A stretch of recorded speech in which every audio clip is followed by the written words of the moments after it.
এই তো সেই শতাব্দী প্রাচীন বৃদ্ধ বটবৃক্ষ, আজ ভরা বসন্তে পত্র পল্লবে পূর্ণ বিকশিত তলার মেঠো রাস্তাখানি সপিল গতিতে মেলিয়ে গেছে বহু দূরে দিগন্তে। এই তো গত বসন্তেই এই রাস্তা দিয়ে ঘরে এলাম। পরনে ছিল লাল বেনারসি, লম্বা স্মৃতি ভর্তি রক্তাক্ত সিঁদুর। মা চুলের ভাঁজে স্মৃতি করে দিয়েছিল স্বামী সিঁদুর ভরবে বলে।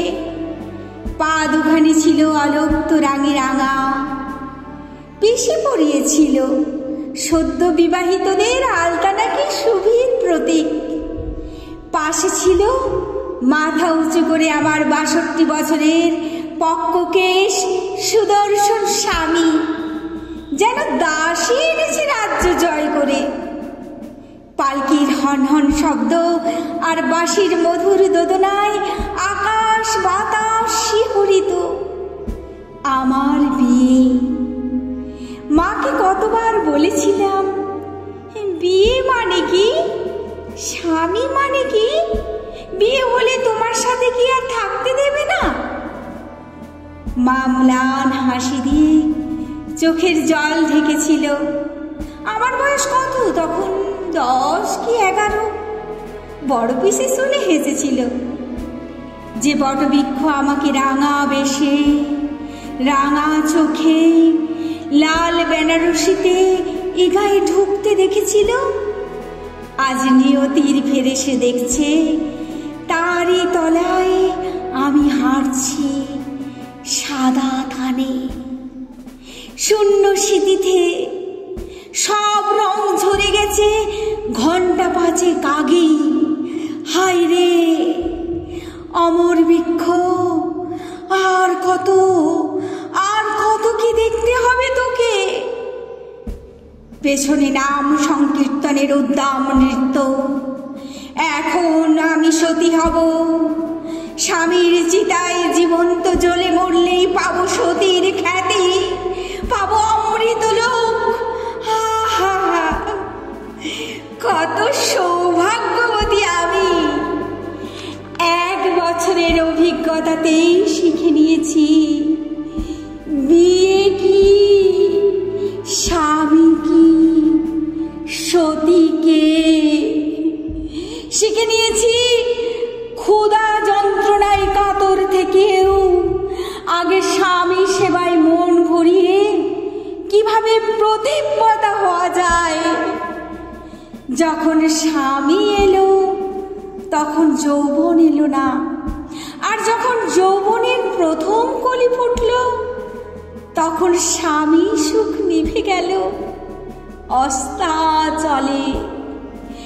এখন সতী হওয়ার পালা। সতী না হলে স্বামীহীন উদ্দাম যৌবন যদি সমাজের ব্যভিচার আনে, হায় রে একছোকা সমাজ। ব্যভিচারে একটা পুরুষ লাগে, তবে বারবার কেন আমাদের এই সতীদাহে সতী হয়ে পড়তে হয়? গঙ্গার তীরে স্বামীর নিতর দেহ চিতায় শোয়ানো, মুহুর মুহুর বৈদিক মন্ত্রে গঙ্গার নির্জন শ্মশানও মুখরিত আজ। না, আমি তখন আর মন্ত্র শুনিনি। যেমন বলি হওয়ার আগে নিরীহ প্রাণীও শোনে না। ছিল না আর সদ্য স্বামী হারানোর যন্ত্রণাও, শুধু বেঁচে ছিল বাঁচার একটা আর্ত চিৎকার। বড্ড মনে পড়ছিল মা, তোমাকে, তোমার মুখখানি মরার আগে খুব খুব ইচ্ছে হচ্ছিল মা। আর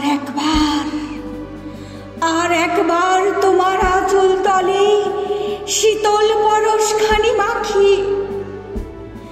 উন্মত্ত সংকীর্তনে আমার সমস্ত চাওয়া, চিৎকার, যন্ত্রণা সব চাপা পড়ে গেল। কত কতকগুলো সৌভাগ্যবতী যাদের স্বামী এখনো মরেনি আমাকে আবার বেনারসি পরিয়ে সিঁদুর লাগিয়ে কোণে সাজিয়ে এগিয়ে নিয়ে চলল চিতার আগুনের দিকে। কি নিদারুণ ব্যঙ্গ! বিধবার আমার কোণের সাজ। কে বলে মৃত্যুকে আগে থেকে জানা যায় না, সামনে থেকে তাকে দেখা যায় না? আমি দেখেছি তাকে, না হলে আগুনের এই লেলিহান শিখা আজ কেন এত থর থর কম্পিত? আর সময় নেই, জোর করে ফেলে দেয়া হলো চিতার জ্বলন্ত অগ্নিকুণ্ডে স্বামীর সঙ্গে সতীর সহমরণ। সহমরণ, সতীদাহ। উহ, কি গাল ভরা নাম! জ্বলন্ত অগ্নিকুণ্ড থেকে বেরিয়ে এলাম আমি। জ্বলন্ত আধপোড়া দেহে গঙ্গার তীরে এসে দাঁড়িয়ে বললাম, হে মা লোকানন্দা, নদী মাতৃক সভ্যতায় তুমি এতদিন ধারণ করে এসেছো সকলকে, আজ আমাকে এই অলোকানন্দাকেও তবে ধারণ করো নদীর গভীর শীতল জলে। তলিয়ে গেলাম, সমস্ত জ্বালা জুড়িয়ে গেল নিমিষে। মায়ের আঁচলের স্পর্শ যেন আবার ফিরে পেলাম। মা, আমি আসছি মা, তুমি ভালো থাকো। আমি কিন্তু বাঁচতে চেয়েছিলাম মা, সতী হতে চাইনি, সতী হতে